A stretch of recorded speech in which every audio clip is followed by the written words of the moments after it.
It's Ports a Call waterfront dining, award-winning service and cuisine with a view of the dynamic L.A. harbor from every seat. For reservations and directions, visit portsacalldining.com or call 310-833-3553.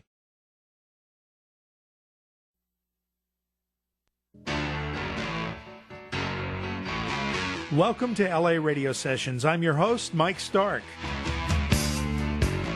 LA Radio Sessions, it's where we explore all areas of pop culture, broadcasting, podcasting, and webcasting from the beautiful LA radio studio overlooking the LA Harbor at Ports a Call Village in Los Angeles, California.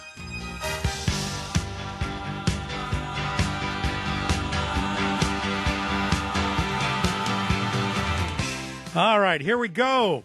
Another edition of LA Radio Sessions, and a very special edition. This is one we've been trying to get going for a few months now. Kelly Zirbes is here. Hello, Mr. Stark. How are you? No, I am Mr. Stark. No, none of that. Mike. Okay. Yeah. Mike or Michael? Yeah, Mike. Okay. Yeah. Okay. Kelly is an old friend. Long time. We go back quite a while. 18 years, I think. 18 of the 20 we're going to talk about? Yeah, probably. Yeah, I think so, because before we started the show, you have all your CDs out in front of you for reference for you. Right. And I was looking at it. I think I've got pretty much every album you've got. And what we're going to do is this is a special show because we've had Kelly on the show before with Kelly's Lot, and we've had the whole band in here, and they played, and there's not going to be any playing today, but we're going to play cuts from her 20-year career, which happened, last year, right? We've been trying to get this going since... Yes, we did. It happened last year, and now we're at 21. 21 years. 21 years I've had the band, yeah. You've had the band for 21 years. Let's talk a little bit about your history leading up to the band. Okay. You grew up where? I grew up in San Gabriel. Okay. And just my mother was a singer, and she used to sing late at night. And so music for me was always a place to go to, write about my feelings or feel. That was music for me. And how young? Very young, 8, 9 years old. She got me a guitar when I was 12. I only used the guitar to write songs so that I could express my feelings. I never thought I would ever be a performer. Right. And then in high school, I actually joined a trio. We did Simon and Garfunkel tunes. Yeah. And Cat Stevens. I love Cat Stevens. But no original stuff at that point? I was not performing original. My original music was only for myself. Right. It really was. Always has been kind of for myself. Therapy. Absolutely. And well, I think as we go through this, we're going to find some of that going on too, right? Right. Oh, yeah. Okay. Oh, we're going to go over... She put out, as a celebration of her 20 years in the business, last year she put out 20 cuts that I guess you thought were representative of that career, right? Yes, I did. I kind of felt like it told a little bit of a story, and it was different genres and different styles. And you can listen to all of these 20 cuts. You're going to hear them all tonight, but you can also listen to them. They're streaming on your site. Mm-hmm. kellyslot.com/20. 20, and that will get you there, and you won't hear us yapping over them after the fact. But we wanted to go through those 20 because I think we're going to find out a lot about Kelly by listening to these particular cuts. And you said that for tonight only, right? Mm-hmm. You're giving people an opportunity to download these 20 cuts. We made them downloadable about 2 hours ago, and we're going to take them off downloading tomorrow morning. But you'll still be able to listen to them streaming after tomorrow. But if you're listening right now, go and download them. Yeah, and you've got her greatest hits, basically, right? If you were going to put a greatest hits package together, would this be it, or is this more of a personal list? It is kind of the fan favorites mixed in with more of a story, but I think all of these are pretty much fan favorites, so they could be greatest hits. Okay. Yeah. Let's get started. We got a lot of tracks to go through. The first track is called Joan of Arc. Yes.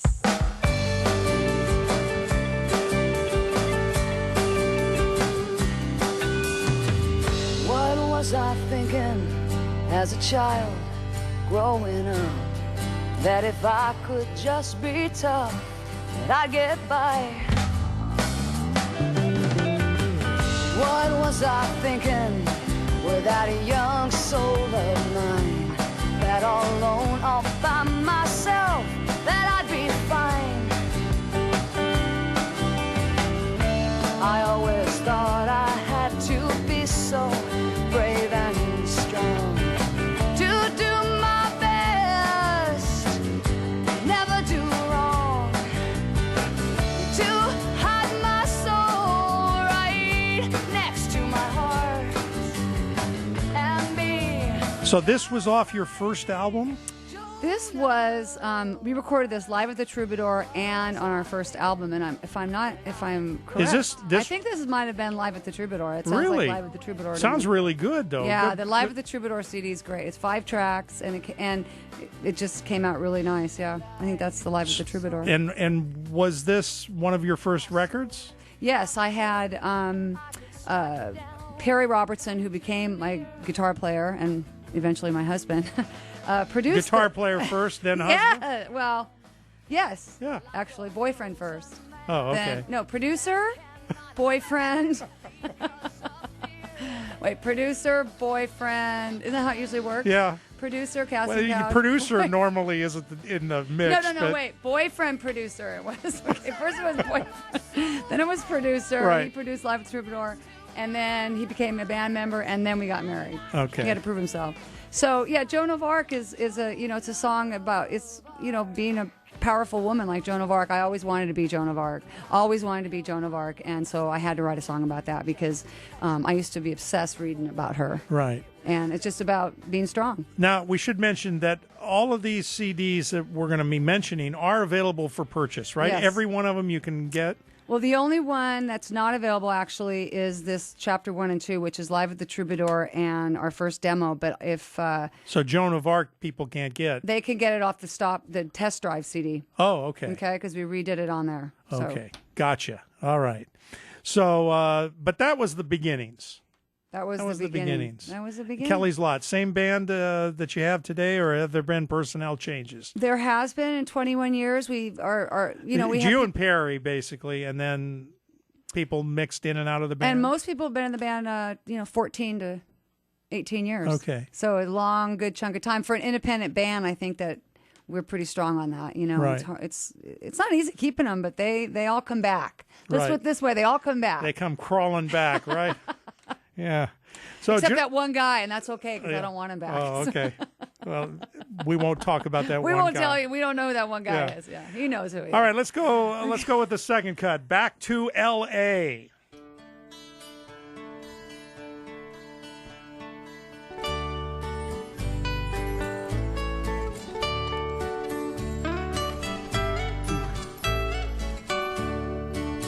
All the memories my memory owns, and all the places that I call home, turn my world inside out. 'Cause my eyes were dim, but my heart stayed out. In case anybody's watching. Well, I was a dreaming fool. So back to L.A. Yes. Tell me that story. That was obviously back from where? That's a back from everywhere. I've always run away from, the things I really wanted to do, which I always wanted to do music, but I was always afraid to. So I left LA many times and came back, So I was struggling when I wrote that song. I was very depressed, and it was a way to pump myself up. I'm a big Cat Stevens fan, and his music always, made me feel better. And so I wanted to write a song in the depth of my depression, a song for myself to make myself go back to music. And I wasn't even doing music really professionally or a lot. I was just playing open mics. Right. I really wasn't doing much at that point. Just you and Perry, or? When I wrote the song. Right. And then when we recorded the song, Perry was in the band. And actually, we did that song with Lee Sklar and Ralph Humphreys on the demo, the first CD we did that we combined with the Live at the Troubadour. And but when I wrote it, it was a really tough time in my life, and one of my first real songs I wrote that I would actually put a band around to do it. I Right. felt like it needed other things. Joan of Arc, I thought I could play that by myself on the guitar. Right. But back to LA, I wanted to have a little bit more. Right. And is that available to people, or is that on that album nobody can get? No, it's on Test Drive as well. Okay, yes. so Test Drive, that was the second album? This is our first studio album that was real, a full-length CD. The other one that we're talked about is just they're demos, Live at the Troubadour, and then a demo that we did just to get interest from all the clubs. So Test Drive has a lot of the cuts from the first couple then. Yeah. And so Joan of Arc and Back to LA are on both of those. Yes. Okay. Yep. Or actually on Test Drive. And Test Drive's available on iTunes as well. Okay. Yep. All of these are probably available on iTunes absolutely. as well. I'm surprised you even have the CDs. I mean, but you play a lot of gigs and sell them at the gigs, right? Yes. But CDs seem to be like kind of passé now, aren't they? They kind of are, but there's ways you can get around it. Like, people do want to still have something of yours to take home with them. They you really want to do. have something to hold in your hand and read the liner notes. But that's old school. Let's admit it. Yeah, it is, know. but it works if you are you're personable with people and you make them feel comfortable. They're still going to want to take you home. They can't take you home, so they're going to take a CD home. Right. So a lot of times we'll do a thing where a tip jar, leave a tip, take a CD. Oh. And we do well doing that. That's just a little bit of advice. People will throw a 10 or a 20 in there and they'll take a CD. Rather than charge $8 for it or whatever, right? Right. So you end up getting a little more by doing it that way. It works out. Well, that's good. Okay, the next song, are we still on the Test Drive album? Yes, we are. Broken Man? Yep. Broken Man.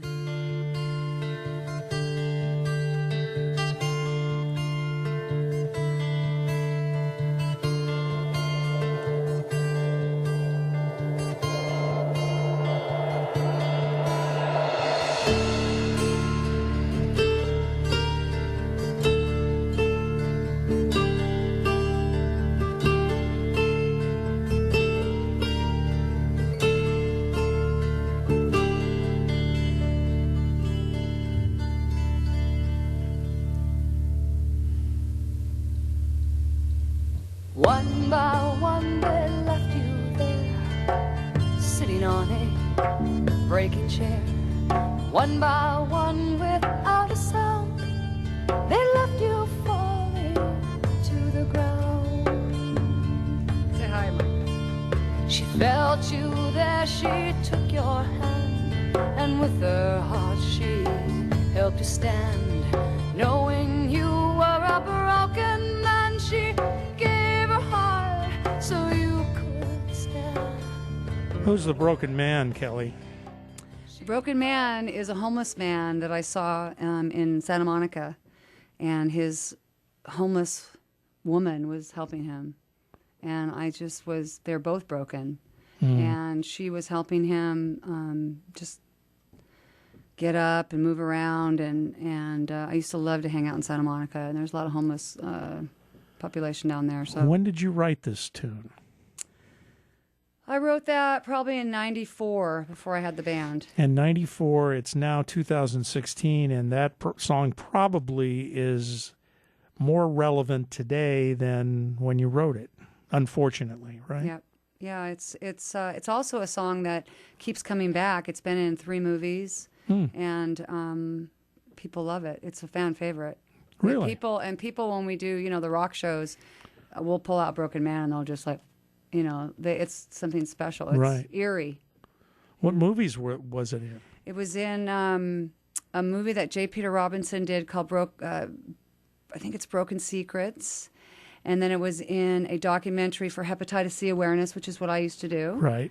And it was just recently in a scary movie from Taylor Maine. You know who Taylor Maine is? Yeah. It was a scary movie. I'm sorry. It's on my website, but those are the 3 movies that it's Wow. on. Yeah. All out of one song, too. Yeah. So it obviously touches people. Yeah. And it was on the demo that Ralph Humphreys, Lee Sklar, and J. Peter Robertson did, and Sure. they loved it. And J. Peter Robinson's he's a composer. He does films, does a lot of films. He's just does a ton of films. He did Cadillac Man. That's an old one, but he does a lot of films and TV. That was a song he always said, you need to write more of those. Right. Because those are the kind of songs that they represent an atmosphere for a film, you know? And so, yeah, I'm trying to write more of those, too. Right. All right. Cut number 4. Come to This. I woke up this morning, lying next to you. My soul was empty, my heart was blue. I'm always looking up to the sky, asking myself how, when, and why my life has come to this. You know, you're so slick with that remote control, surfing up and down all your TV shows. I can't believe that I just sit there and stare, asking myself Come to This. why life is so unfair. It sounds like an unhappy lady. This was the beginning of the blues for us, you know. This song was This was the start of it all. This was kind of the start of us. This isn't you and Perry on an average night at home, is it? No, he says every gig he's like, "This is not about me." It never gets old when he says that. I don't know where that song came from because I did know a lot of unhappy couples. Right. But you know, I'm an extreme personality, Mike. I'm extreme. Really? I hadn't noticed that. So You're kidding me. I take a story and I make it. I've known even you all stronger. these years, and I'm just now finding that out. Yeah. Unbelievable. And then what cracks me up is when you say "come to this." A lot of times I'm such in a good space when I have to sing that song. It's hard for me to even sing it because Right. I'm like, I've come to this, you know. Well, it's pretty good where I've come to, you know. Yeah, right. It's sometimes hard to sing because I don't know. I just feel blessed and I have a good life but haven't we all said that at some point? Yeah. Let's come to Let's this. come to this. What album is this on? Are we still on the? Well, I'm skipping ahead just a little bit. This is Okay. on the Come to This CD. Oh, We actually have makes a Come sense. to This. We did it in the garage, and we made it specifically to get blues gigs. Oh, okay. Okay, we added a lot of songs on that were more bluesy. Before this, people would say, they would call us a blues band, but we weren't a blues band. We've never been a blues, just Right. traditional blues band. But I never really looked at you as a blues band because you do a lot of different types of music. Right. But you do play a lot of blues festivals. And we Perry and I had played a blues festival years and years ago, and we loved being there. And so we Right. said, you know what, let's try to write some more blues so that we can play and hang out with the people who follow the blues. Right. Exactly. And this is one of those first songs we wrote together right. to do that. Wow. Yeah. So most of that album is blues, kind Yes. of blues tinged. Yep. Okay. Absolutely. And it's got my dog on the cover, which is kind of nice. The band has always, been kind of upset with me that I'm always putting the dogs on the cover. Now the next cut, is that also from the? You're a dog person. I love dogs. You've had dogs as long as I've known you too. Not the same dog though. No, I've only had 2 dogs since I've known you, and they're just, you look at a dog or a cat. I agree with cat. You have a cat, Mike? No. Okay, you look at an animal and they just relax you. Yeah. I am a high anxiety person. I know I've said I'm extreme, but I have a lot of anxiety. I do have a lot of I don't anxiety. see why. Okay. Which brings us to the next song. Right. Is that on the blues record Yes. as well? Yes, it is. Happy Girl. This is an oldie but a goodie from Kelly's Lot. I wrote this a long, long time ago, and we love to do it. It's called Happy Girl.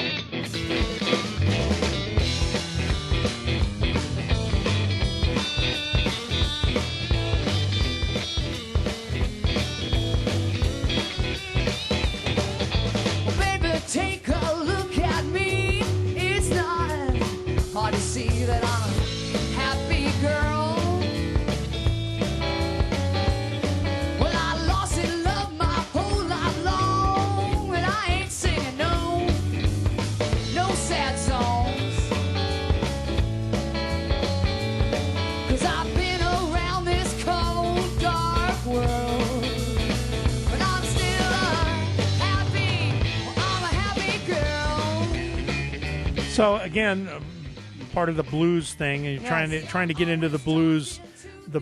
I guess you were trying to get gigs based on Yeah, this? we were trying to get more gigs. You know, that's what we always wanted, was just to play. Yeah, And because we- you guys play continuously. We love to play. We Yeah. love to play. It's hard to get the gigs. It's not an easy, thing to do gigs. But once you're on stage, you have such a good time. It's, Right. It's living in the moment. You really do. Right. It's kind of cool. So who's the happy girl? Is that you? Well, honestly, when I first wrote this song, which was before I even knew you, before I Right. knew Perry, it was a slow blues tune. It was so depressing. And so Perry came along, added his Texas Southern flair to it, picked up the beat, and this is the song that it became. So, it's had its journey. The song it was a slow blues tune. Now it's one of the fan favorites. We've ended 80% of our gigs with this song. Wow. Yeah. The songs we're playing today, the 20, are they still in the set? All of them? Do they make it into the set? They are now more because, I told you earlier that we're recording a Roots CD and we're doing some more stuff. So Right. we're now doing more than just blues gigs. So, yeah, I'm able to bring in more songs. And Gotcha. house concerts, we're trying to do that. We're, that kind of stuff. So. Let's stop and talk about house concerts. Sure. They're sort of a phenomenon that's taken place over the last couple of years. A lot of indie bands are doing more house concerts. There's bands that I go on the Rock Boat every year, and after the Rock Boat, these bands get off the Rock Boat and then they go on house concert tours all across the nation. Why do you think that is? What do you think brought that sort of thing about? The demise of the venue, maybe? No, I'm just kidding. There's less venues. There's less venues to play, less money that they pay you in venues. So fans, they can get 30 of their friends to come into a house, give $10 or $15. All the money goes to the band. The band can make anywhere from $300 to $1,000 on an off night, a Wednesday or Thursday. Then Right. they can play a coffee shop, or they can play a club on a Friday and a Saturday, which they're getting 1/5 the money they're usually making at a house concert. You're also selling more CDs and merchandise at a house concert because you're personalizing it. And they're fans to start with, otherwise they wouldn't have hired you, right? The beauty of it, Mike, Yeah. is that most of them aren't necessarily fans. They're Really? one fan, the person who lives in the house. Okay. And they invite all their friends. And then you have new fans. New fans. And they don't Wow. have your CDs because they don't know you, so now you're selling more at the house concert. Wow. It's a great way to support bands. If you want to do a house concert, people should do them. They're good Okay. for the bands. Yeah. Well, and they're fun too. Yeah. All right. Next song is "Love Has Wings." Are we still on the blues record? We're kind of going back in time a little bit. Okay. Just because I wanted to put this song in.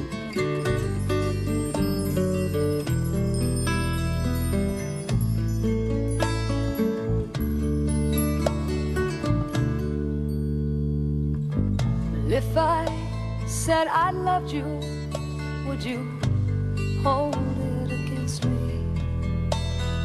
And what if I just didn't care, left you alone just anywhere? Would you remember me, forget that I exist? Could you smile? Cry, for I have wings to fly away from you. Is this a love song or is it? I wrote this song when I was 18. Okay. I went to college in San Luis Obispo, and my best friend's boyfriend broke her heart. So I wrote the song for her to tell her the famous quote about if you love something, you set it free. Right. And if it comes back to you, it's yours. Right. And if it doesn't, you track it down and kill it. No, I'm just kidding. I love that part. I love that addition to that quote. But Right. so I wrote this song for her, my best friend when I was 18, to tell her that it's not over. It's not over if love leaves. And how did she take this song? She loves it. She loved it then. She loves it now. And I mean, she still, wanted the guy back and missed the guy, but it helped. Yeah, but she had a song written about her. For God's sakes, forget the guy. Yeah, right. No, she was happy. She was a very, very sweet friend. Yes, Oh, that's great. She was very appreciative of it. What album is this one on? This is actually on test drive. Again. I wanted to go back to this because I wanted to show some blues before I got to the all these ballads. I kind of wanted to mix it up just a little Right. bit. So when people was listening, they wouldn't get sick of all the ballads, because Right. there are people out there who don't like ballads. So when you put this list together, the 20 songs, it wasn't really an album, but it sounds like you were trying to sequence like an album. Do you put a lot of effort into sequencing your albums in general? You know, I haven't in the past. And I haven't really even taken time when I recorded my own vocals. I would just like do it. Okay, let's do it next. Let's do Right. next. But now I'm actually allowing myself. That's why I always say, Mike, I'm just getting started. I'm finally allowing myself to be an artist. I'm still going to do all the other things I do and still be the, crazy woman that I am. But I'm also like enjoying the creativity of it. And that is part of it, is like really trying to paint a picture and all that. So Right. I never did that before, really. No, I did like first, you try to put the first 3 strong tracks in the beginning, but sometimes they're not the strongest tracks. Right. So, I just would, and I have a bit of attention deficit. So I would try to work on it and then I would just go, oh, that's good. That's good enough. And then I would be done. But when you put this 20 together, obviously there was some thought. A lot of into thought to it. Yeah. Yeah, and you put them in a special order. It's interesting. You're just now starting to sequence things in a time when the album is sort of going away and everything's a single, right? Yeah. But hey, continue to do it, because there's us old school people that will still like to have an album. We still like to have a CD that we can hold on to, and we still like to look at the liner notes and everything that goes with it. So, Right. so yeah, keep doing that. And also, Love Has Wings was a lot of it was used in the Silence is Deadly documentary, and that was about that time too. So I knew that the song had kind of come back a little bit as well. What was that documentary about? It was about hepatitis C. Oh, okay. And a friend of mine made it, and I've been a hepatitis C advocate for I don't know 12, 15 years now. We've done whole shows together on that. And now there's a cure. There's an actual medication out there that's curing about 99% of people, and it's hard to get. It's very expensive, which Right. hopefully that will get itself worked out. But yeah, it's really good. Yeah. All right, the next song, Take This Heart.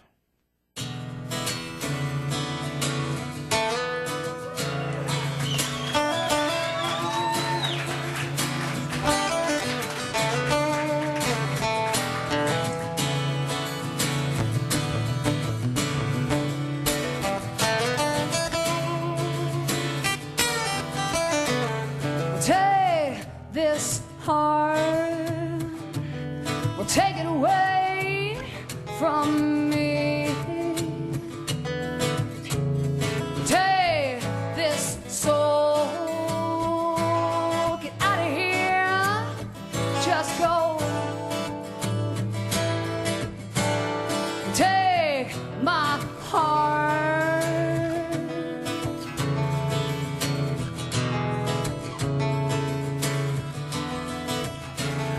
Live cut. Yep. In fact, the whole album this is from Trio. This is from Trio live at the Hallenbeck's General Store.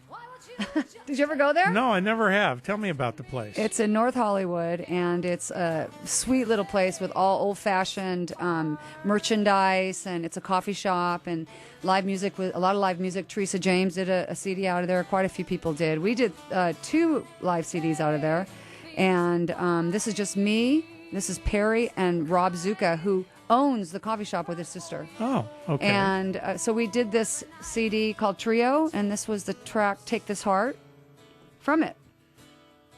Did you do a video there?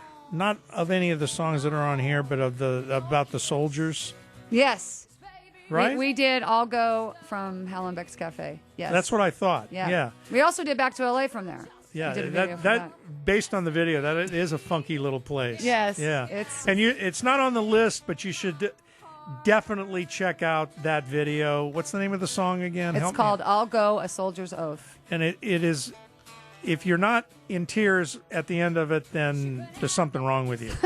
Okay, so check that out. Okay, so this is from Trio, and what year are we talking about now? Trio was in, let me look, 2002.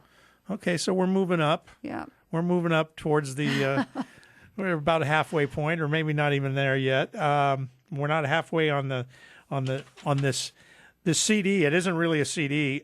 By the way, I didn't try, but can someone, if they download all these, does it all fit on one CD? Ooh, I don't know. That's a good question. You never. It's like 78 minutes, right? Yeah. Right. I don't think so. Well, it's how many? 20 tracks? I don't think it would. Yeah, probably not. Well, you're getting a CD. A double album. Yeah, double album. See, now I have a double album. Thank you, Mike. Yeah, Thank you for telling me I have a double album. There you go. I have an import and I have a double album. Right. And I have a 45, so we're good. That's right. Yeah. Drive is the next cut. Yeah. 1, 2, 3, 4.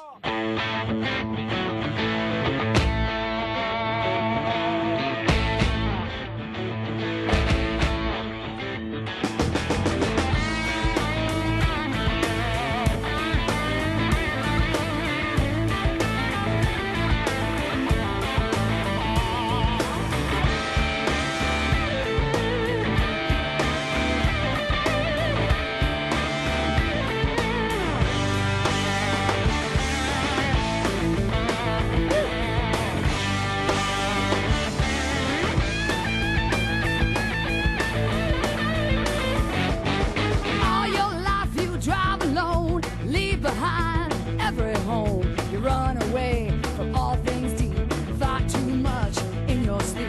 How far you gonna drive that car? The fear is stronger than you know. That is why you always go faster, faster. You're a rockin' chick, baby. Oh, that's rock and roll right there. Yeah, there you go. Drive. And that's kind of a rock and roll theme to it as well, right? Yep. Yeah. Well, it's basically a little secret I've never told anybody, but I write a lot of songs about being men hurting women's hearts. I'm a woman, so Drive was about women who who hurt men. It's about a woman who doesn't know how to give her love, so she's always driving away from it. So I wanted to kind of switch it up a little bit and talk about because not all guys are bad, right? Not all of us. There's a few bad apples in the bunch, but yeah. So, but this one really rocks. This really shows off the chops of your band for one. And at this point, who's in the band at this point? It's still you and Perry, right? Right. This is it's called The Light, the CD The Light. And at that point, we had Rob Zuka from Hallenbeck's Cafe. We had Bill Johnston, who's actually been in the band for 18 years, sax player. Perry and I, Sebastian Sheehan, a drummer who's now back with the band. And Mark Drews, who moved to Louisiana. And great, just rockin' band. Right. Yeah. We can't get away from the rock and roll. Sometimes it gets us in trouble at blues festivals. Right. You have to, But, now blues festivals are a lot more than blues. Yeah. They tend to be. I went to a blues festival last year, and there was some rockabilly going on there and some other things going on as well. And it's nice to have a little bit of a mix. Right. Have you ever thought now when people leave the band it's usually because they have something else going on or life takes them away. Yeah, I'm sure over the 20 years there's probably been some people thrown out or. I don't think we've ever. Oh, we did throw one guy out. Yeah, that's right. Yeah. Have you ever thought about reuniting as many of these people as you could to have a giant jam session? We have thought about it. We tried to do it at the 20-year anniversary show last year, and a couple of them didn't come. They were out of town. They were. There's a couple guys that really have had a hard time in life that aren't in the band anymore, and they're always welcome back. And a couple of them couldn't. They just, I even offered, one guy to fly him out here, but a couple of them just are having a tough time. So hopefully they'll find their mojo and come back and play because they're still in the family. But being a musician is not an easy life all the time. It's not. No. You are so up and always positive as long as I've known you. But there's a lot of musicians that their life isn't that good, and they can't make a good life of it either. You know, they don't have a good attitude like you do. So, And you know, it's funny because when you're selling your music, I always thought, you know, I used to sell used cars, so that's tough. Selling like an 87 cars? Plymouth Horizon is like, that's really hard to do I compared would to have loved to seen that pitch. to sell a CD, you know, of your own music. Well, Right. my pitch was bad. My pitch was like, well, do you like it or do you don't like it? You know, it's like, you know, because, you know, it was really hard for me to, you know, to really sell the Right, person. right. But I would try to be positive about it. But it's hard. Used car sales is not. Yeah, but it's easier to sell music. It is. So when musicians get depressed about, well, you know, I'm a musician, I'm an artist, I'm not a salesperson. Well, everything now has become that. Everything. You have to sell everything you do. You have to sell this radio station. We all have to sell stuff and, you know, feel fortunate that you're selling what you love. And if you don't love your own music, maybe you should find something else. Well, if you don't love what you're doing, you should find something else. And that doesn't just apply to musicians. No, as well. and I do agree that it's okay to split it up, do a job, and do music. I'm a big believer in that. I think that it doesn't make you any less of an artist if you have a job. Right. You don't have a day job, though, do you? Not anymore. I pretty much do the band. And yeah. Perry has a day job, but it's music related, right? He does sound for films. He does, but he doesn't do music for films. He does Right. all the sounds Right. that you can imagine. Yeah. And that probably is the reason. And I was thinking as we're going through all of these, Perry's been part of the production on all these. Yes. The sound on your records are always really incredible, really well recorded. A lot of times you can't tell the live stuff, and I don't think we're going to play anything off of it today, but when you guys went to Europe and recorded that live album, that is one of the best recorded albums, live albums I've ever heard. So Thank you. hats off to Perry for all of that. Amazing recordings you've got here. All right, the next one, Tired.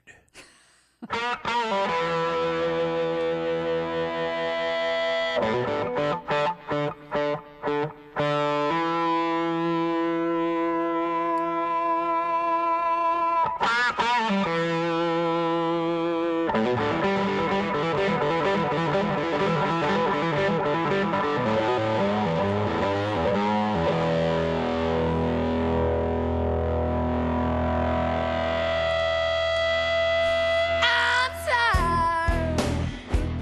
I'm so tired. I'm tired of being alone. I'm tired. I'm so tired of having no one to call my own. I'm tired, I'm so tired. I'm tired of being alone.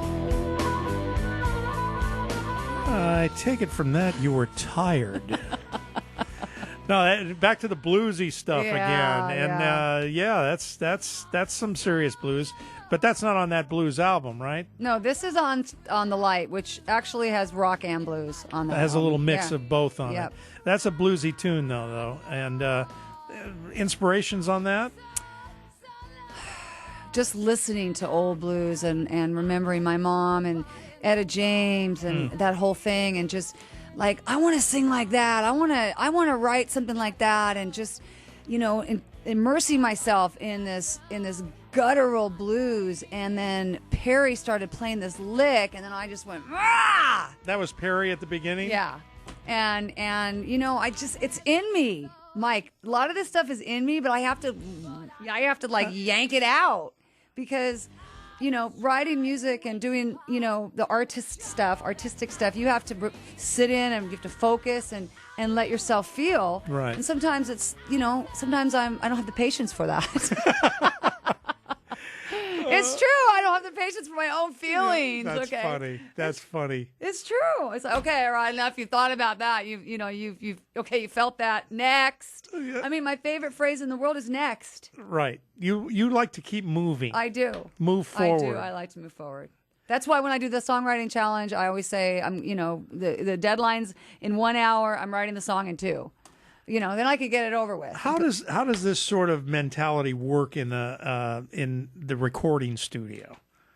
It's very hard for me. I would it's think very hard for because me. that is a slow, arduous process, right? Yes, and just recently I've worked with people who do it even slower and more, even more like that's what they do. And Perry's learned how to deal with me in the studio when Perry used to Does he record me. throw you right out? He's like, yeah, he throws me out. No, he's like, okay, go sing a pass, and I'll sing a pass. And he's like, well, what'd you think? I'm like, that's good. And he goes, no, let's try one more time. I go, no, I can't do any better than that. Let's move on. He's like, no, we're not moving on. Let's try it one more time. Let's move to the end of an album when you're done in the studio and you're mixing it and it's all ready to go. Is that the same situation at the end? You just want to get it out? Because most of the artists I talk to, they have trouble letting go of having to work on. There's always something that can be improved. There usually is, but you know what? If you let that get you, forget it. And I always that's good for you, right? It's really good for me. And I always say when I say it out loud to everybody, are we really going to be able to get it any better than that? Are we really going to be able to? And if you're like, well, maybe, then we're done. Okay. Right. But yes, I do believe we can get it done better. Well, then let's try it. Let's just not sit around and pick it to death. Can we really get it better? And a lot of times they do things where they cut the one phrase, you sing one phrase and they take four takes and they put it all together. Comping, they call it comping. You have no patience for that. I can tell by looking at you. Well, the last couple albums we did some comping with my vocals, which ended up making it sound great. It was like I did 4 passes. They picked the best line from each thing and added it together. But I didn't have to do that myself. They did that. Right. And I trust that they know that I sound good. Okay. You have to trust the people you work with to present you in the best light. But you can let go of an album easier than probably Perry. Yeah. Right? For sure. Yeah. Okay. Yeah. All right, next song. We're at the halfway point. Just a Heart. This one.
That's a little bit of ska going on there, or some reggae, or kind of channeling No Doubt or something going on. Maybe, yeah. I love No Doubt. Yeah, yeah, I do. That's a different sound than we had for anything else up to this point. Right? Yeah.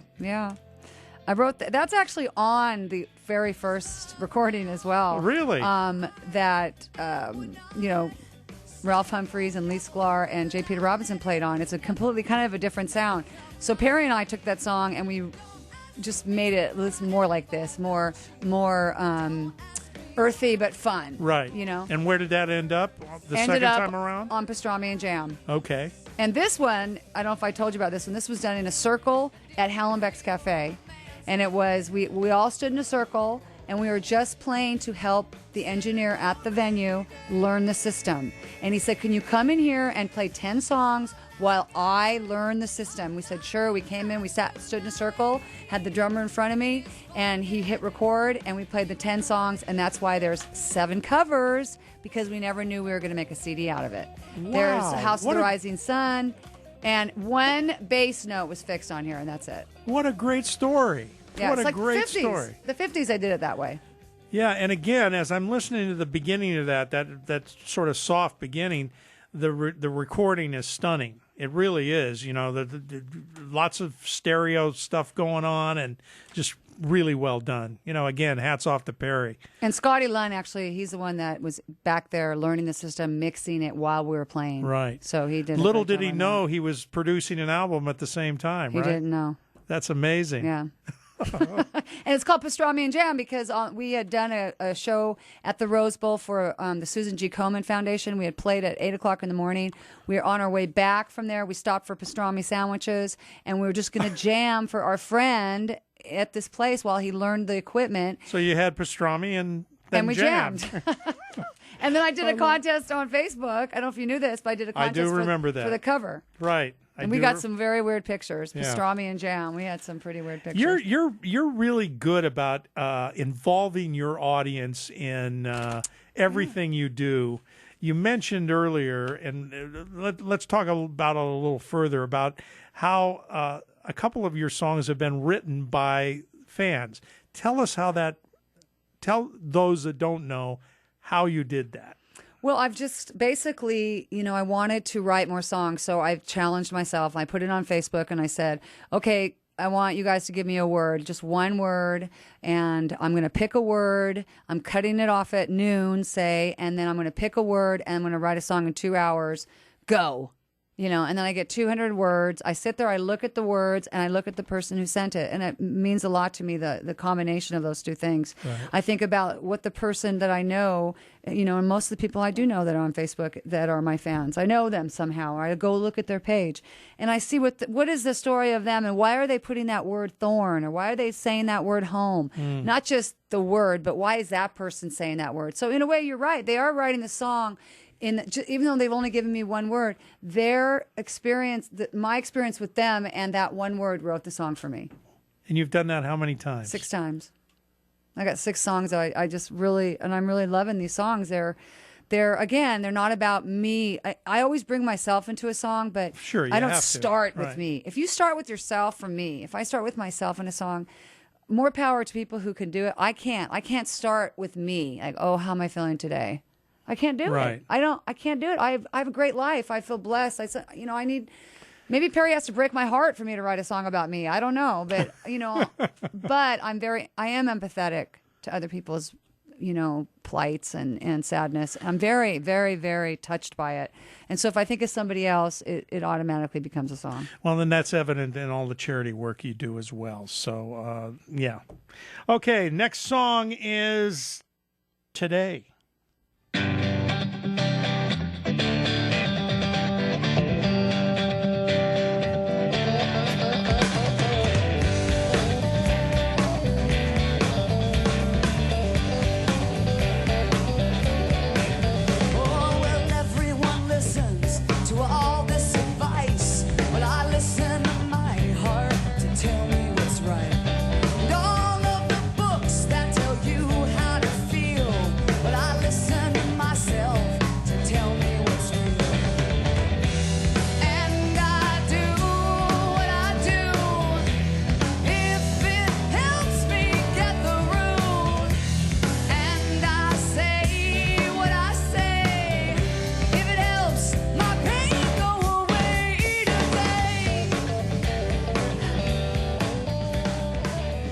Now, is that your song? Yes. Okay, so that's one of the non-cover songs on Pastrami and Jam. Right. So is that one you've been playing in the set prior to that? I don't really know why we picked the 3 originals on that CD. Why we did those? But probably because we hadn't played that for a while, and we all love that song. But you didn't know it was a CD. I didn't know it was going to become anything. Right. Right. And that wasn't on any other album up until. It was on. Oh, it was. The Come to This album. How different is this one than the original? It's better. It's always better, right? Well, it's more. It feels more earthy. But the one on Come to This is good. But this is my favorite album, Pastrami and Jam. Is it? It just is my favorite album. Isn't that funny? How organically that came about. And you know what? I'm going to tell you a quick story. I lost my voice at that Susan G. Komen. I couldn't even sing. And I bought a big gallon of water, and I drank that water all the way from the Rose Bowl to the pastrami sandwich place and drank a gallon of water So it works. When you drink water, you can get your voice back. Right. And this is from that. Do you take any special care with your voice? No. Not anymore? I never have. Never have? No, I talk too much, and that's bad for you. And, I do a lot of things. But you also, when you're performing, you're giving it all. Never have any issues with that? I have. Actually, I lost my voice after singing 4 songs the other day at a jam. But I was really tired. I had a long weekend. I didn't drink a lot of water. So if I drink a lot of water, your vocal cords are a muscle. So if you're using them enough, you're going to be okay. So I hadn't sang for 4 days. I think that's probably what happened. But if you have an issue like that, it comes back relatively quickly. Just drink a couple glasses of water. It comes back. It's pretty awesome. That is awesome. It's because you're dehydrated. Yeah. Okay. All right. Next, Redbone.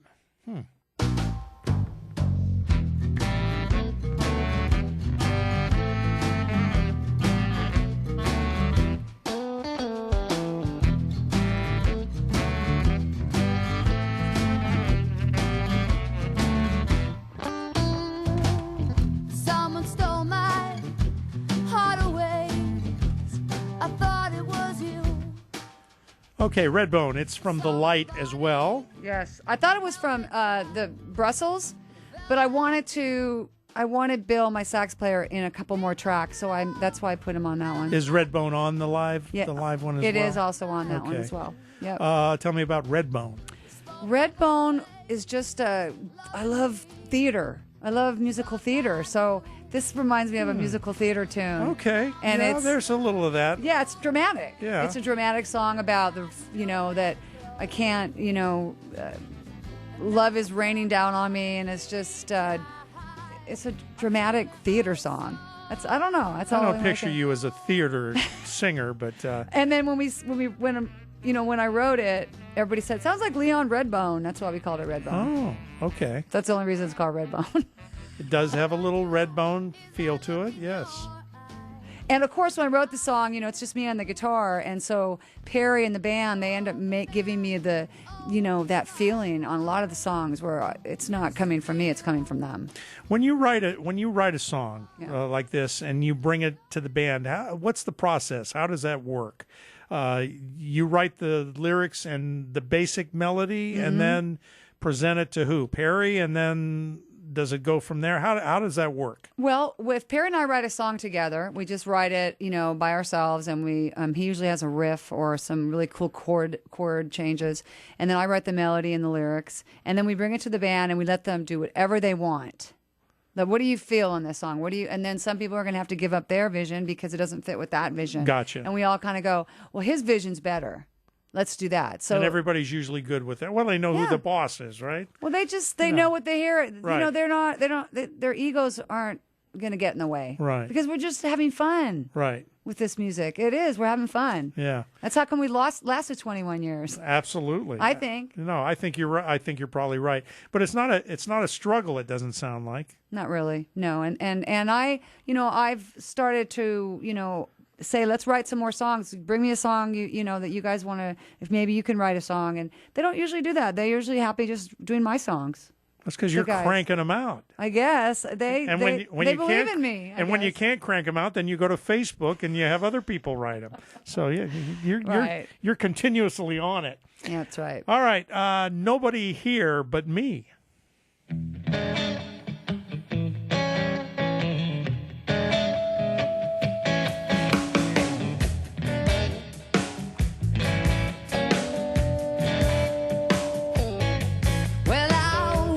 Street so many times. I paid my dues, I got some fines. I cried a river over spilled milk. I did a lot of things that left some guilt, and I tried to blame others before, but I know that I closed every door. Yeah, I know it's me that brings me down. It's my noise that makes that sound.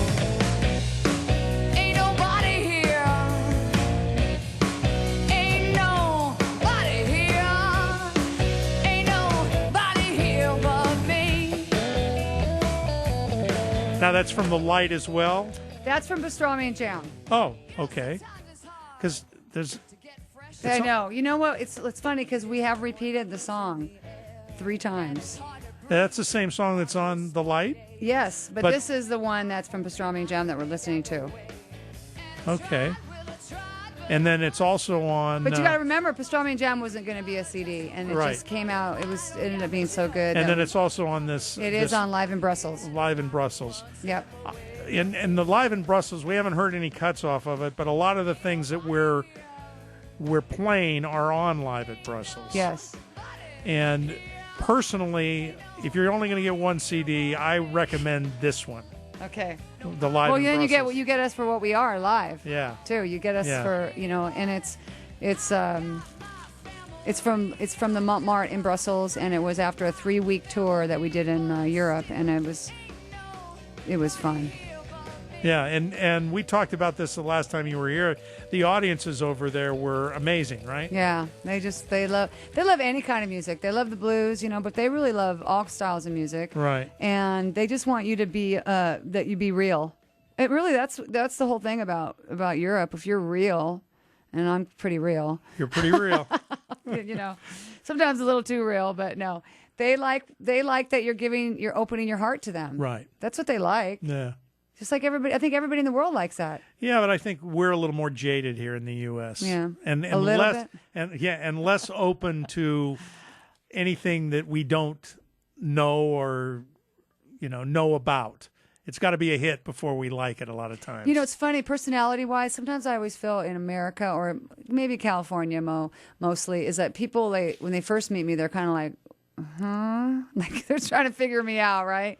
Where in Europe, they were really just accepting of me right away. They knew I was being my loud, obnoxious self or whatever. I'm not obnoxious. I'm just loud and open. I don't have a filter. I think it took me about one song to understand. When you used to play the Liquid Lounge all the time, I think that's probably where I first saw you live with the full band when you were playing the Liquid Lounge dates. Maybe, yeah. And after the first song, maybe people will say, "What's up with this girl?" But Yeah, what's going on? I'll tell you, by the end of the song, their minds will have been changed. And if you ever get to see this band live, by the way, if people want to see you live, you're playing everywhere all the time. Kelly's Lots. No lots. No, it's not lots.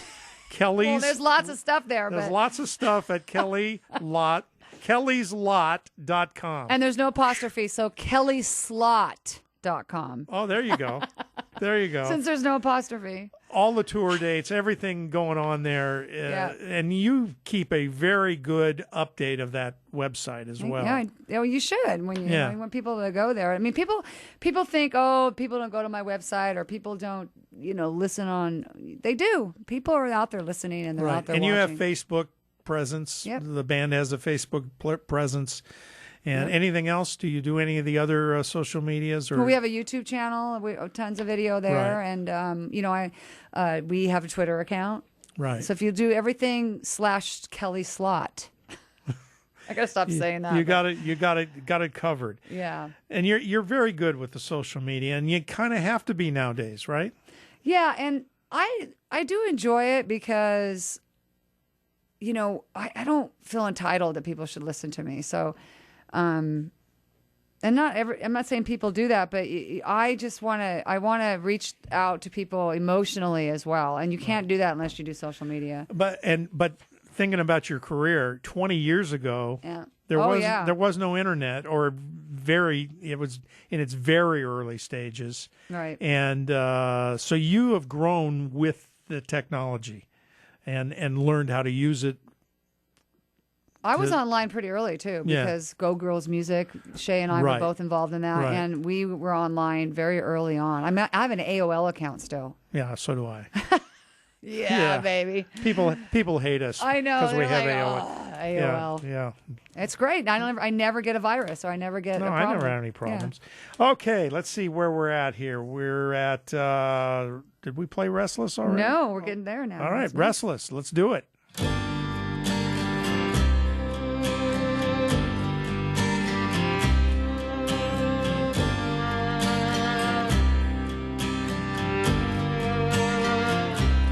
I'm getting restless It's all getting old. This lying and cheating is keeping me cold. I'm getting restless. Time to get out from under this madness, from under this cloud.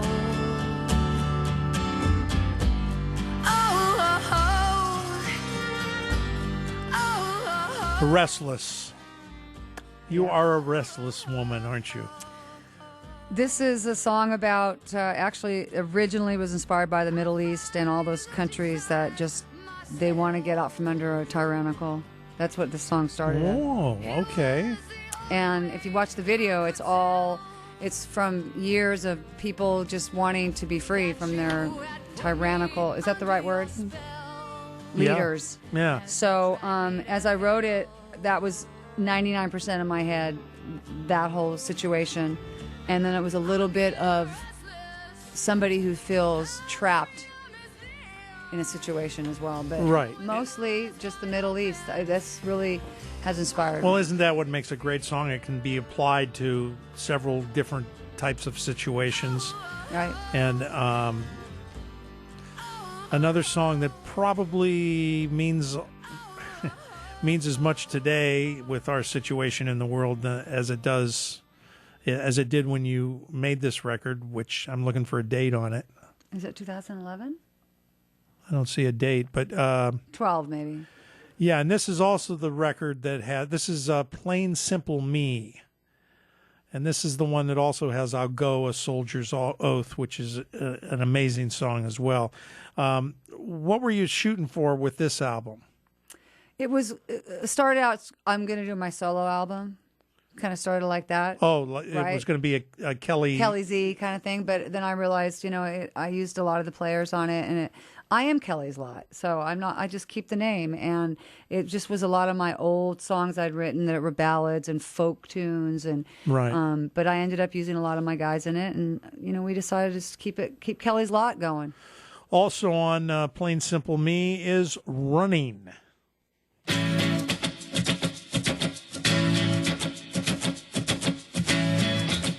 Or Running. Yeah.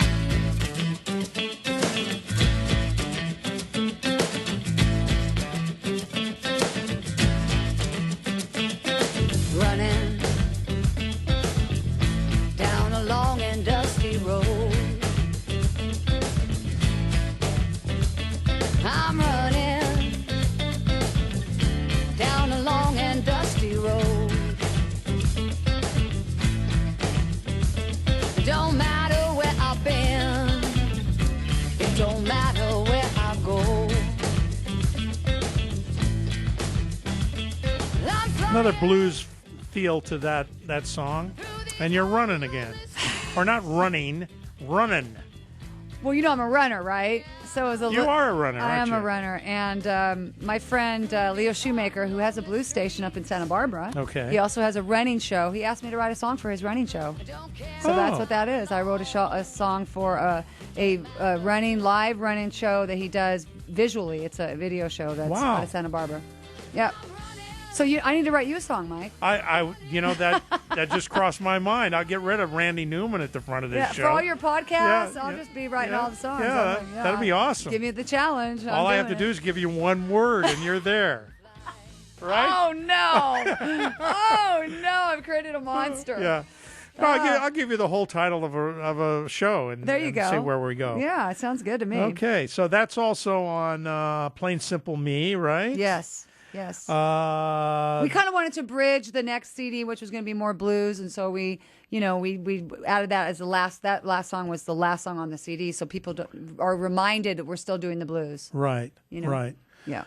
Okay, This Town also on this record. It's my roots Americana tune. Yeah. This Town.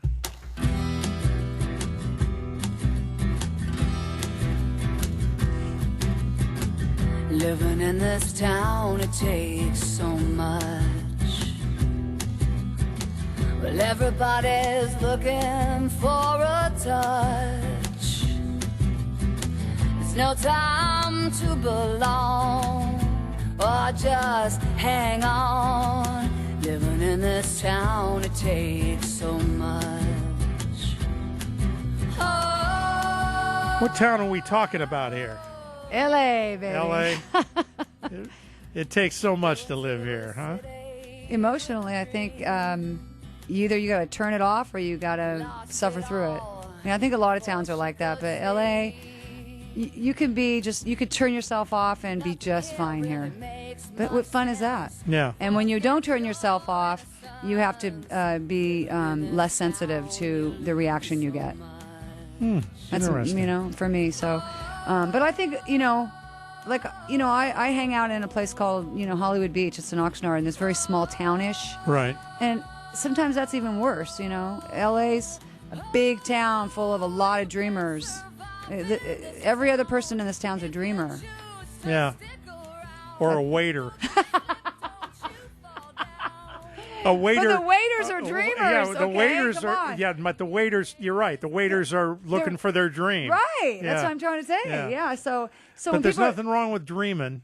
Nope. Nothing Dreaming's wrong with important, right? It is important. My producer and I were just talking about that before. When you stop dreaming, even if you can't get the dream to come true, if you stop dreaming, then you're dead. Mm-hmm. You got to keep on dreaming.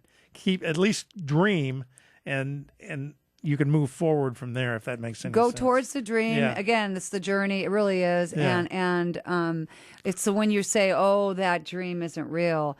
That's that. When you start saying that's bad. It isn't real, people. Right. But what is real? Is this coffee cup I have in my hand real? Yeah, Right. kinda. But I mean, is my feelings real? My feelings for Mike Stark, are they real? Yes, they're real. So your dreams, your feelings of wanting things to be done, it's real. Right. So follow the dream, right? Yeah.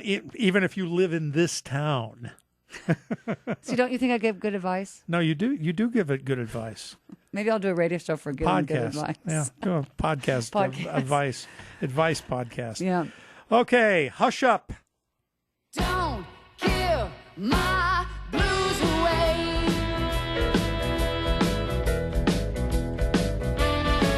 You could tell my family that you love me a bunch.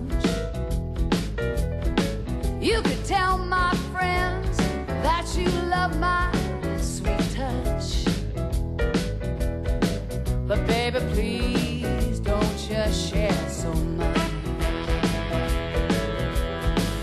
Don't you give my blues away. That's a funky tune. That's the title track for our last CD. Don't Give My Blues Away. It's not called Hush Up? It is called Hush Up, and everybody gets on my case that I should have called that song Don't Give My Blues Away. But you call the album that. I called the album that, and I called that song Hush Up. I don't have a problem with that personally. Good. Yeah, because this is your stuff. How often do people take a line out of a song and make it the album title? All right. And that's what you did. That's what I did. Don't let them give you any guff, Kelly. I like that Hush Up because it's great. It's a quick, great, too. And it's like, hush up, dude. Yeah. Don't give my blues away. That's right. Don't listen to those people. What else can you tell us about that song? The rest of the songs we're going to hear is off this. Is this your last album? Yeah, this is our last album, and it's not your last album. Well, but my most recent. Most recent. That's yeah. Let's hope it's not your last album. Yeah, let's hope exactly. And it's got the full horn section. It's got Teresa James and Fred Mandel. Do you know Fred Mandel? No, I don't. He played with Elton John, Oh. with so many people. Just look him up, Fred Mandel. He's and he's a great guitar player as well. But he's great on the B3. And My Alice producer, Cooper. my producer just said he played with the Rolling Stones. Okay, yeah, he's played with everybody, and his wife works with our other guitar player at the Reagan Library, and so he said, "Hey, you want to come play some B3 for us?" And he was just like amazing. He came in, he'd done a little prep, but not much, and when he started playing, it was like he only had to do one pass because it was like, wow, no more, and he'd be, well, let me hear that again. Like he was gonna be picky about his own stuff, and so we played it back from him. And he's like, "That's good." He was just just a dream. And then Teresa James, from Teresa James and the Rhythm Tramps, she's amazing. She does the Blues Cruise and all these cruises. Delbert McClinton, she's like plays a lot with him. She played also the piano on this, and that was her on that song, and she's amazing. So at that point when we made this, we did not have a piano player, so that's why we have them. Now the people that guest on your records, and I assume you've had guests throughout all of these records. You've had people guest on them, or no? Yeah, we've on The Light and this one are the only ones I think we've had. Oh, and then the first one with Lee Sklar and them. Yes, right. We have. So, you're right. Do you meet these people when you're doing shows and stuff? Because you are just when you're out in public, you are just a social butterfly, if I might say so. Okay. And That's so okay. do you I don't mind being called a butterfly. No, but do you meet people when you're out on the road, and that's how they come to play with you, or how is that? How does that work? I hope this doesn't sound like I'm bragging, but I give a shit, Mike, and people get that, okay? Right. And so these people I've met, they were like they knew somebody, but then I start talking to them, and they know I care, sure, or whatever. So, and I think everybody cares. Right. I just think people are afraid to care. Right, but they see your passion, they hear your passion in the music, and they want to be part of that. They want to be part of it. Okay, and I've always wanted to be part of it. Unfortunately, I can't sing, dance, or play any instrument other than a CD player, and that isn't really an instrument. So. And some of your best bands, they care more about the person in the band. They care more about the energy you have. Yeah, being great at playing the guitar, the drums. Right. It's really a whole package, And I think that people like Kelly's Lot because the people have called us for years a musician's band. Yes, no doubt about it. And I think what we're hearing tonight, and we're down to the last three, we're hearing a variety of music here, a variety of genres. We're hearing a lot of different sounds. There's a lot of blues in it, and you guys play a lot of blues, but your foundation is in a lot of different places. So, but brings us to track 18, and we're going to find out reason for the blues.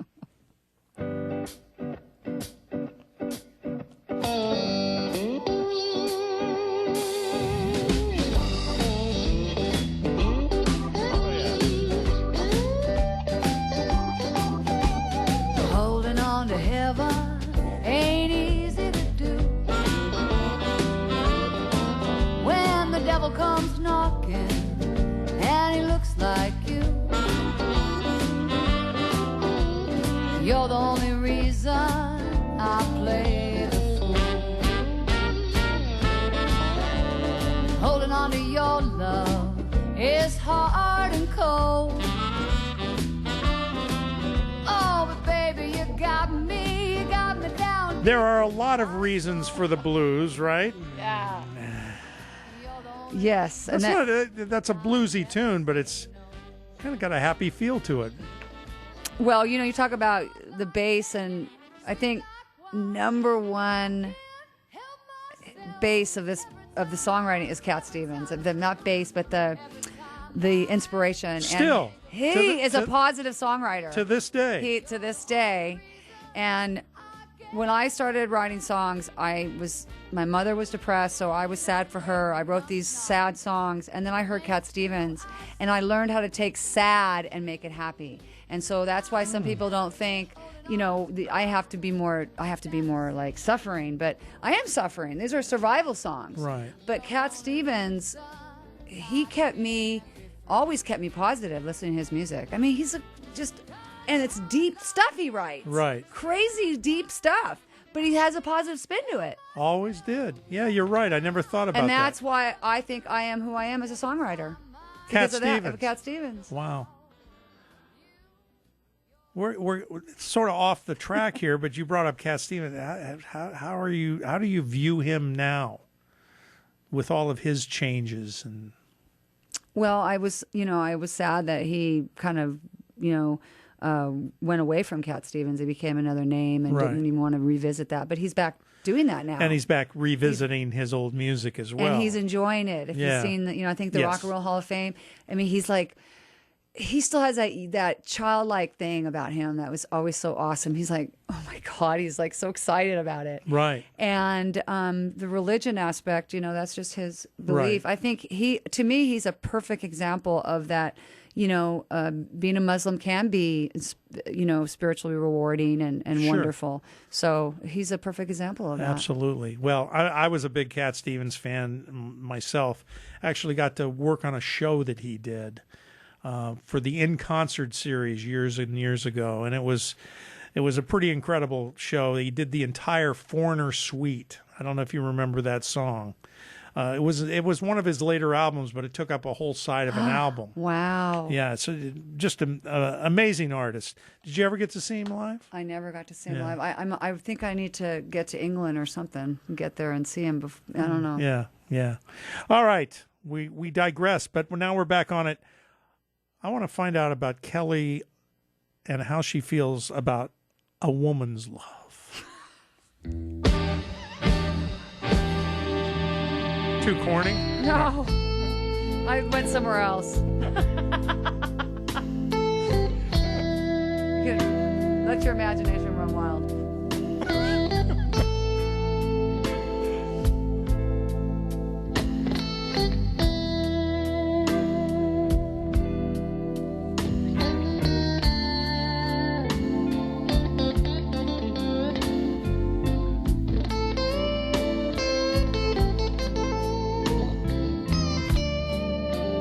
Is that Perry? That's Rob Zuka. Oh, okay. Yeah.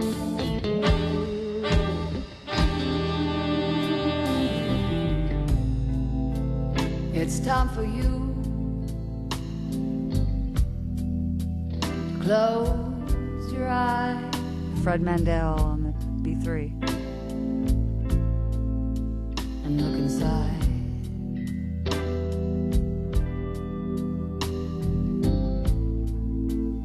It's time for you to search your heart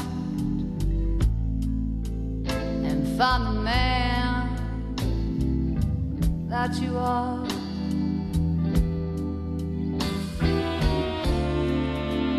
And there's nothing like a woman's love. There's your woman's love. Yeah. Bring it down. That's a tasty little number there. Got the horns going on there and the organ And I co-wrote that with Rob Zuka. It's you one did? song I co-wrote with him. Yeah.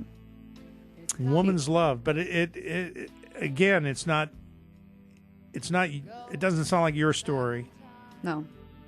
Which It's a story about a lot of people who've been afraid to love, and men specifically. I was in the car business, so I talked to a lot of guys that were selling cars, and they were afraid to love, and they were afraid to tell a woman that they loved her, because then it would just ruin everything. I'm like, well, you already love her, right? Do you love her right now? Yeah, I love her. Well, telling her isn't going to make you, safer, or not telling her is not going to make you any safer. Your feelings are already there.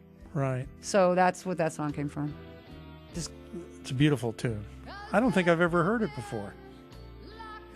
Wow. It's a good one. Yeah, it is a good one. Rob Zuka came to me with that lick and that just the chord progression, and I mean, we wrote that in 20 minutes. And you do a lot of blues, but that's really a slow blues tune. Do you do a lot of slow blues? In the tradition of Not enough. I want to do more, and I know I can write a lot of that. I just, we play a lot of gigs where people are having a good time. Do you do this song in the live show ever? Woman's We did Love? it at See Me Cajun. We'll do it at a festival. We'll do it when people are sitting and listening to us. When people are dancing, having a good time. You can't do it's it. It's a then. hard song No, to do. right? Yeah. But I can picture that being done in a club and just, would be really, really awesome. Yeah. Yeah. Yeah. We need to make a video for that song, I think. Yeah, you should. Yeah.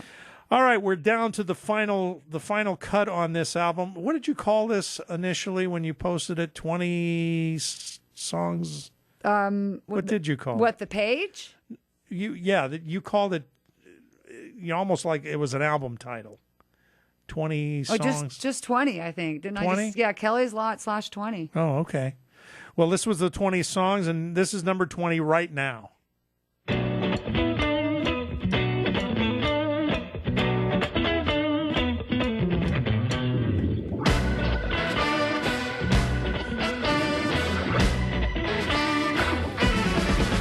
Right now, I'm gonna take a leap of faith.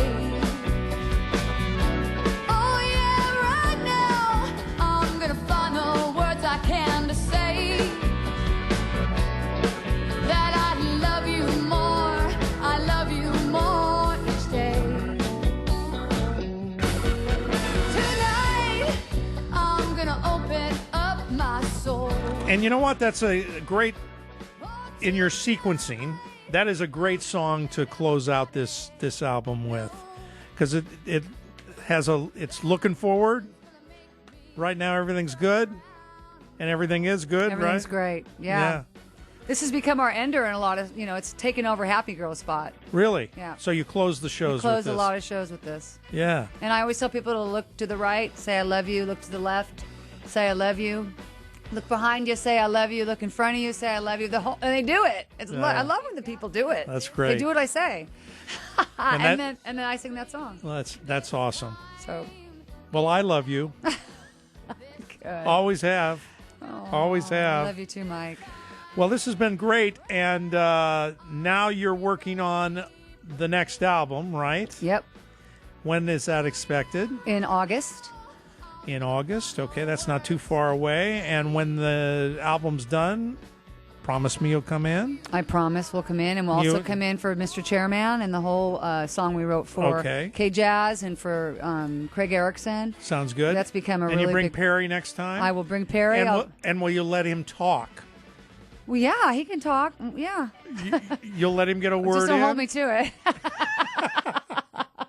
No, we joked about that last time. And he did pretty good talking last time, didn't he? He did a great job and really added another dimension to what Kelly's Lot is all about. I mean, it really is you, but there's a lot that goes on behind you to make this great sound, right? Yeah, absolutely. I couldn't do it without the band. Yeah. That's why it's a band. It's a band. It's not Kelly Zirbes. And you like playing with a band. I do. You like the band the concept. I love the band concept. I also love Perry and I. I've got a couple of duo shows that we're going to do this year and some big ones, and we're really excited about it. We're going to do some house concerts.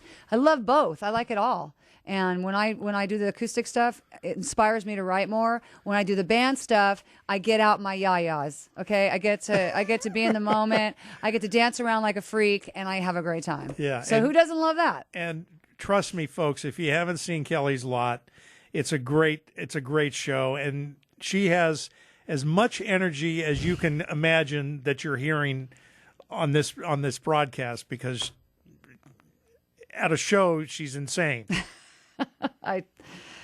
Yes. Kelly, thanks for coming in. I appreciate it. And everybody needs to go to Kelly's Lot.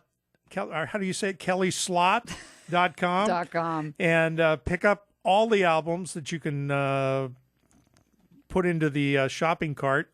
You have a shopping cart at the. Yep, I do, and there's T-shirts, and there's all kinds of T-shirts and CDs, and what else you got over there? what do I have over there? Yeah, what you got over there? I think that's it. That's it. I need some hats. You need some other stuff. Oh, and too. a 45 for Mr. Chairman. We're selling our 45. That's That's new, right. the new thing. You vinyl people. Yes. Any of your other albums out on vinyl? No, but we're going to do our blues album at the end of the year. We're actually recording it on tape. We're not doing it digitally with Chuck Kavoris, and we're going to do a blues. It's going to be more blues. It's going to be, Perry and I writing, heading more towards the traditional, not completely, and then we're going to put that on a So that's vinyl. above and beyond the album we're talking about. Yes, that's after that one. Yeah, the one that we're talking about for the one that we're gonna do in August is every genre you can imagine. There's a gospel a cappella. There's an Irish folk great. tune. There's an Irish punk song.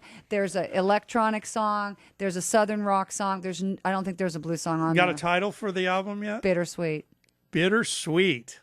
All right, look for Bittersweet, and when it's out, we're gonna have Kelly and at least Perry down here. Maybe we'll get some of the rest of the band. We'll have you play some of the songs off of Absolutely. I'm ready. Kelly, I love you. Thanks for coming in, and we will do this again real soon. Thank you, Mike. Thanks. All right.